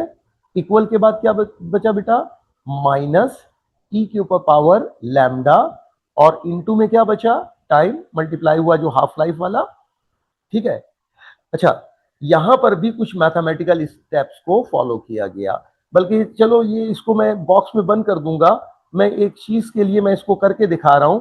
मैथमेटिक्स में होता क्या है बेटा, कि अगर आप कहीं पर एक्सपोनेंशियल आ जाए, उसको हटाने के लिए ना दोनों तरफ लॉग लेते हैं, यानी लॉग और एक्सपोनेंशियल एक लिहाज से ना लॉग और एंटी लॉग का काम करता है। लेकिन इन बातों को समझ में नहीं आए तो परेशान नहीं होना, क्योंकि यहां पर मैं डायरेक्ट रिजल्ट जो बताऊंगा ना जो आया था, उस रिजल्ट पे ही हम काम करेंगे। ई के ऊपर पावर डायरेक्ट लिखने में मैं थोड़ा सा काम कर दे रहा हूं, वजह ये कि एक चीज को समझने में आपको थोड़ी सी आसानी हो जाएगी। अच्छा, अब यहां पर अच्छा ये जो एल एन लिखा होता है, एल एन का मतलब पता है क्या है, ये नेचुरल लॉग है। नेचुरल लॉग का मतलब क्या है कि देखो दो टाइप के लॉग होते हैं। एक जो लॉग होता है ना, वो होता है बेटा लॉग जिसके बेस में होता है 10, इसको सिंपल लॉग कहते हैं, नॉर्मल एक लॉग कहते हैं। और एक लॉग होता है बेटा मेरा जिसके बेस में होता है ई, बेस ई वाला जो लॉग होता है ना, वो होता है नेचुरल लॉग। और वो जो नेचुरल लॉग है उसको हम ऐसे लिख देते हैं जैसे एल एन, अगर एक्स का निकाल रहे हो तो एक्स एल एन, एक्स का निकाल रहे हो तो एक्स, ये वाला तो एल ओ जी लॉग है। एल ओ जी का मतलब समझ लो कि सिंपल बेस उसका क्या है, बेस उसका 10 है। और अगर एल एन से कोई लॉग लिखा है तो याद रखना कि एल एन से लॉग लिखने का मतलब उसका बेस ई है। अच्छा, अब अगर इसको अब देखो तो यहां पर मैं एक काम कर रहा हूं, log one minus log two, ये नेचुरल लॉग है एल एन। अच्छा, यहां पर लॉग की प्रॉपर्टी इस्तेमाल किया है, log X upon Y is equal to log X minus log Y, या लॉग यूं कह लो ए अपॉन बी, तो log A minus log B. यहां पर एक और लॉग का फॉर्मूला इस्तेमाल कर रहा हूं, माइनस लैम्डा, और ये टी के ऊपर पावर हाफ, यानी हाफ लाइफ टाइम वाला टाइम, ठीक है ना, टी के ऊपर पावर ये half is equal to into L N E. अच्छा, एल एन वन वैसे कैलकुलेटर से देख लेना ये जीरो होता है, और एल एन टू की वैल्यू होती है, मैं भी लिख नहीं रहा, मैं अभी एल एन टू ही रहने देता हूं, माइनस लैम्डा, और ये हाफ लाइफ। अच्छा एक बात सुनो, ये जो बेटा एल एन ई है, इसकी वैल्यू होती है वन। लॉग की पता है एक प्रॉपर्टी है, मैं आपको लोगों को बता रहा हूं कि फॉर एग्जाम्पल एक लॉग का बेस अगर 10 है, आप अगर 10 का लॉग निकालोगे तो वन आएगा। अगर किसी लॉग का जो बेस है ना, मानो ये 5 है, किसी लॉग का बेस 5 है, लॉग का बेस कुछ भी हो सकता है, यूज दो ज्यादा होते हैं, ये बस ध्यान में रखना, ये यूज दो ही होते हैं। किसी लॉग का बेस जो है वो 5 है, आप 5 का लॉग निकालोगे तो वन आ जाएगा, ठीक है। अगर किसी लॉग का बेस जो है वो कुछ भी हो सकता है, हाँ कुछ जैसे नंबर है, जैसे वन है, नेगेटिव नंबर है, वो तो दायरे के मैथ की कहानी है। तो अब मैं एक चीज बताना चाह रहा हूँ कि लॉग का बेस 10 है, तो लॉग 10 की वैल्यू वन है। अब एक बात बताओ, इस लॉग का बेस अगर ई होगा, लॉग का बेस ई होगा, तो ई का लॉग निकालोगे तो क्या निकल जाएगा, वन। और नेचुरल लॉग लिखा होने का मतलब कि ये जो नेचुरल लॉग है, इसका मतलब कि इसका बेस क्या है, ई है। तो अगर ई का मैं क्या निकाल रहा हूं, ई का मैं लॉग निकाल रहा हूं, ई का, तो बेस ई वाले से ई का लॉग निकालूंगा तो वो 1 आ जाएगा। यहां पर क्या बचा, यहां पर बचा माइनस का ln2, और बेटा मेरा यहां बचा माइनस लैम्डा ई की पावर हाफ लाइफ टाइम। बाद में ये माइनस और माइनस दोनों तरफ से कैंसिल कर दो, ठीक है। अब इसको आप ऐसे लिख दो, ln2 इज इक्वल टू क्या, lambda into half life time, ठीक है। मैं इसको साइड चेंज करके यहां थोड़ा इस तरह लिख रहा हूं कि देखो लैम्डा और हाफ लाइफ टाइम का जो प्रोडक्ट है ये बराबर किसके आया, ये बराबर आया ln2 को, है ना। आप इस फार्मूले को कह सकते हो, पता है क्या, इसको क्या बोल सकते हो, ये फॉर्मूला है, ये है रिलेशन बिटवीन, लैम्डा लिख देता हूं यानी decay constant, and half life time का सिंबल लिख देता हूं यानी हाफ लाइफ। ये इन दोनों के दरमियान क्या है, रिलेशन है। इन दोनों के दरमियान रिलेशन है हाफ लाइफ टाइम का और डीके कांस्टेंट का। अब यहां से क्या है, अगर आप मान लो कभी ऐसा हुआ कि आपको किसी भी मटेरियल का हाफ लाइफ मालूम है, ठीक है, या लैम्डा मालूम है, और आपने क्या निकालना है, हाफ लाइफ निकालना है, तो आप इसको ऐसे लिख दो, ठीक है। इससे क्या मालूम हो जाएगा, इससे मालूम हो जाएगा अगर लैम्डा मालूम है तो हाफ लाइफ, ठीक है। और अगर लेट सपोज आपको, इसको देखना, ठीक है, आपको हाफ लाइफ मालूम है, ठीक है, और डी के कांस्टेंट चाहिए, तो ln2 और डिवाइडेड बाय क्या आ जाएगा, डिवाइडेड बाय आ जाएगा हाफ लाइफ। तो इस तरह मैंने पीछे भी हाफ लाइफ में भी इन फॉर्मूलों का इस्तेमाल किया है।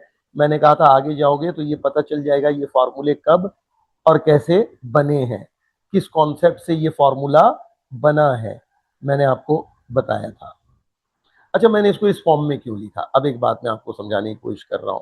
इस फॉर्म में लिखने की वजह क्या है, असल में जो चीजें आप लोगों की नजरों से गुजरती हैं, जो चीज आप लोग देखते हो, आप इस फार्मूले को ऐसे देखते हो, हाफ लाइफ टाइम में और लैम्डा यानी डी के कॉन्स्टेंट में जो रिलेशन है वो होता है 0.693 डिवाइडेड बाय क्या, लैम्डा। असल में ये जो 0.693 है ये बेटा ln2 की वैल्यू है। आप इसको कैलकुलेटर से देख सकते हो, लेकिन कैलकुलेटर में वो वाले लॉग के फंक्शन से देखना जो ln में लिखा हुआ है। आप देखना कि लॉग वाला जो फंक्शन है उसमें log और ln दोनों नजर आएगा। ln का मतलब बेस ई वाला है। अच्छा, उसमें 1 भी चेक कर लेना, जो पीछे हमने इस्तेमाल किया है वो 1 जो है ln1 की वैल्यू क्या होती है, वो 0 होती है, वो फिक्स है, वो कांस्टेंट है। तो आप लोगों ने इसको इस तरह से पढ़ा है। मैं आप लोगों को जो बात समझाना चाह रहा हूं कि लेकिन कभी कभी ना ऑप्शन में, पेपर में इस रिलेशन में 0.963 तो आप लोग पढ़ रहे हो, लेकिन कभी कभी इसको ऐसे लिख के देता है बेटा मेरा ln2। अगर ln2 के बारे में आपको पता है तो बहुत ही अच्छी बात है कि आप ये बात जानते हो कि ln2 का मतलब 0.693 है, बल्कि मतलब यही है कि ln2 0.693 की जगह पे आया हुआ है। तो बहरहाल जब उसको लिखा तो इसको भी ऐसे लिख देता हूं, ठीक है। अच्छा, एक चीज और कि जब आप नोमेरिकली इन सब चीजों को कैलकुलेशन करते हैं तो मैं बेटा उसमें आपको ये मशवरा देता हूं कि कैलकुलेशन में अगर कोई परेशानी हो रही हो, बगैर कैलकुलेटर के चूंकि करना है, तो आप 0.63 की जगह आप क्या यूज कर लिया करो, 0.7 यूज कर लिया करो। तो यहां पर 0.7 यूज करके भी आप कैलकुलेशन को परफॉर्म कर सकते हो। तो भारत ये आ गया है रिलेशन बिटवीन क्या, relation between half life and decay constant. अब इसमें क्या है, हाफ लाइफ या डीके कांस्टेंट में जो चीज भी अभी आपको मालूम है, दूसरी चीज आप यहां से क्या कर सकते हैं, निकाल सकते हैं। तो ये कहानी थी भाई हाफ लाइफ और डीके कांस्टेंट की। मीन लाइफ वगैरह मैं पहले आप लोगों को बता चुका हूं। वहां पर अगर आप लोग देखोगे तो जो बहुत सारी बातें बातें अगर समझ में नहीं आई होंगी तो बेटा उन बातों को इस डिस्कशन के बाद आप आराम से समझ सकते हो।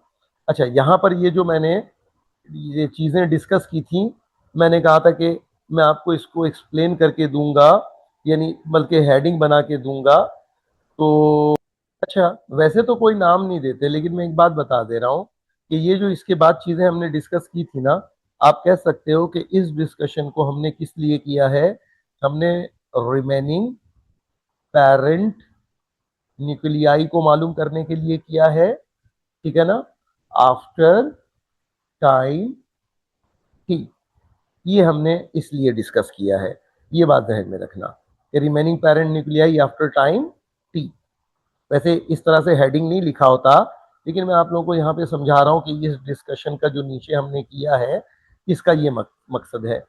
अब इसको आप यहाँ से समझ सकते हो कि यहाँ से देखो कि ये फॉर्मूला हमें क्या बता रहा था, रिमेनिंग पेरेंट न्यूक्लियाई। अच्छा, बहुत सारी जगहों पे याद रखना, ये फॉर्मूला ऐसे भी लिख देता है, एन अपॉन एन नॉट, ये रेशो हो गया है फ्रैक्शनल किसके, रिमेनिंग पेरेंट न्यूक्लियाई, ठीक है ना, और मतलब जो है इनिशियल पेरेंट न्यूक्लियाई के दरमियान। तो ये फॉर्मूला ऐसे भी नजर आए तो कोई मसला नहीं है, आप इसको डेरिवेशन में अपने लिए, यानी कैलकुलेशन में, एमसीक्यू न्यूमेरिकल टाइप कैलकुलेशन में अपने लिए आप इसको यूज कर सकते हो। अच्छा, अब चलें नेक्स्ट कॉन्सेप्ट स्टार्ट करते हैं। और वो जो नेक्स्ट मतलब इसमें टॉपिक है वो है बेटा एक्टिविटी।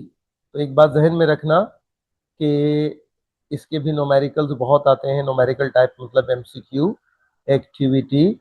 अच्छा, एक्टिविटी या इसका जो पूरा नाम था पहले, वो पूरा यही था क्या, रेडियो एक्टिविटी, लेकिन बाद में इसको सिर्फ क्या कहा जाने लगा, एक्टिविटी कहा जाने लगा। अच्छा, ये जो एक्टिविटी होता है बेटा, ये कुछ भी नहीं है, एक बात बस याद रखो कि आप ये सब पहले पढ़ चुके हो, आप सब ये जानते हो कि एक्टिविटी किसे कह रहे हैं हम, या किसे कहा गया है, एक्टिविटी सिंपल कहा गया है, रेट ऑफ डीके को कहा गया है, ठीक है ना, रेट ऑफ डीके को। यानी एक्टिविटी का मतलब है रेट ऑफ डीके। अगर मैं एक्टिविटी के लिए एक सिंबल ए यूज करूं, तो रेट ऑफ डीके का मतलब क्या है, lambda delta N upon N, बस यही एक्टिविटी है, ठीक है। तो एक्टिविटी सिंपल क्या है, कोई पूछे तो कहना रेट ऑफ डीके है। एक्टिविटी सिंपल क्या है, रेट ऑफ डीके है। अब ये बात ध्यान में रखो।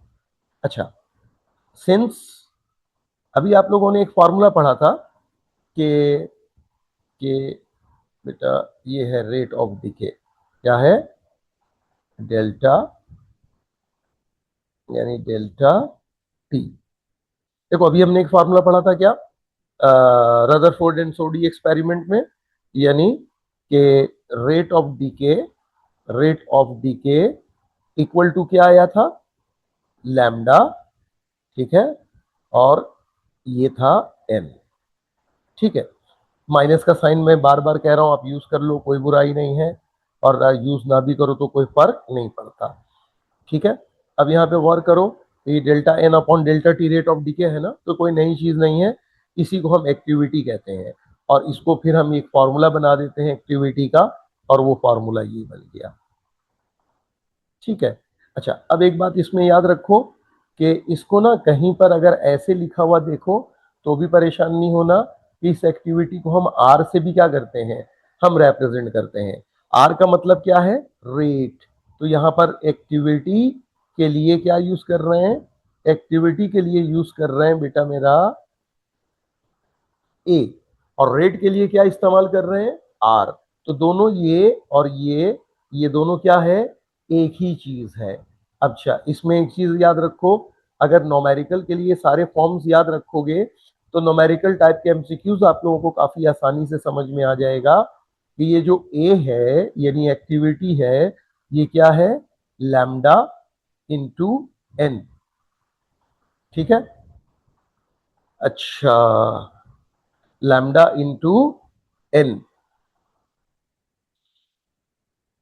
चलो पहले तो एक चीज बता दूं, अरे यही लिखा रहना था, चलो कोई नहीं, दोबारा लिख देता हूं कि इस एक्टिविटी के फॉर्मूले को देखो मैं ऐसे लिख रहा हूं, A is equal to lambda into N, फिर इसको रिपीट कर रहा हूं, A is equal to lambda into N.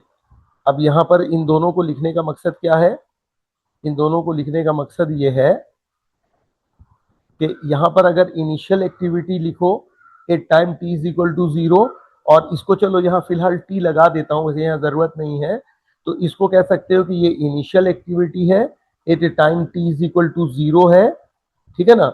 और इसको बोल सकते हो कि ये फाइनल एक्टिविटी है, और ये आफ्टर टाइम टी है, ठीक है। इससे क्या होगा कि अगर आपको इनिशियल और फाइनल एक्टिविटी को कंपेयर करना पड़े, किसी भी ऑर्डर में कर सकते हैं, और आपको क्या मालूम हो, इनिशियल और फाइनल न्यूक्लियाई मालूम हो, तो आप यहाँ पे न्यूक्लियाई को भी कंपेयर कर सकते हो, इनिशियल और फाइनल, और आप यहां से कंपेयर कर सकते हो किसको, एक्टिविटी को भी कंपेयर कर सकते हो। टी का मतलब final, after time T remaining parent nuclei, ठीक है ना। और यहाँ पर जो हम वो लिख रहे हैं, यानी कि नॉट का सिंबल, वो इनिशियल है। तो ये दो टाइम डिफरेंट टाइप के इनिशियल पैरेंट न्यूक्लियाई और एक्टिविटी के दरमियान ये कंपैरिजन है, ये कंपैरिजन भी आ जाएगा, ठीक है।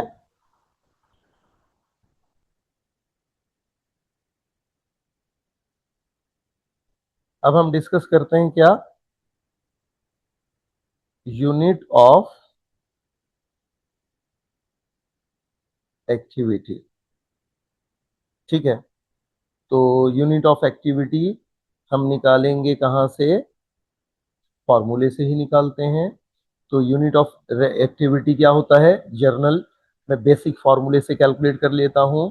ए इज इक्वल टू क्या होगा बेटा मेरा, ये था रेट ऑफ डीके, ठीक है। तो ये जो रेट ऑफ डीके है, अगर इसका यूनिट लिखोगे तो कैसे लिखोगे, तो आप यूं कह लो कि यूनिट ऑफ एक्टिविटी, आप जितने न्यूक्लियाई डीके हो गए हैं, पता है इनको क्या बोलो, इनको बोलो कि ये डिसइंटीग्रेशन है, ठीक है, डिसइंटीग्रेशन।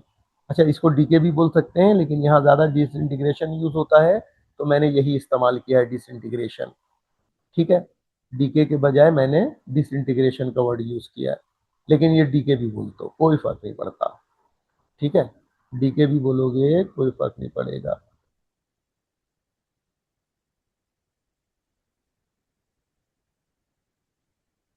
डिसइंटीग्रेशन, और नीचे क्या है, डेल्टा टी, डेल्टा टी का मतलब सेकंड।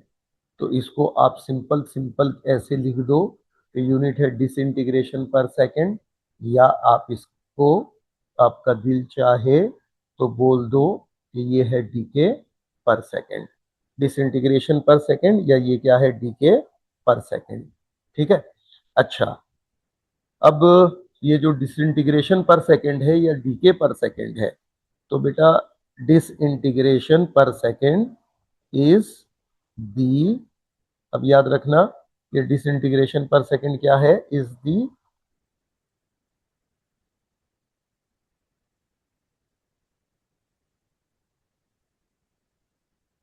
डिसइंटीग्रेशन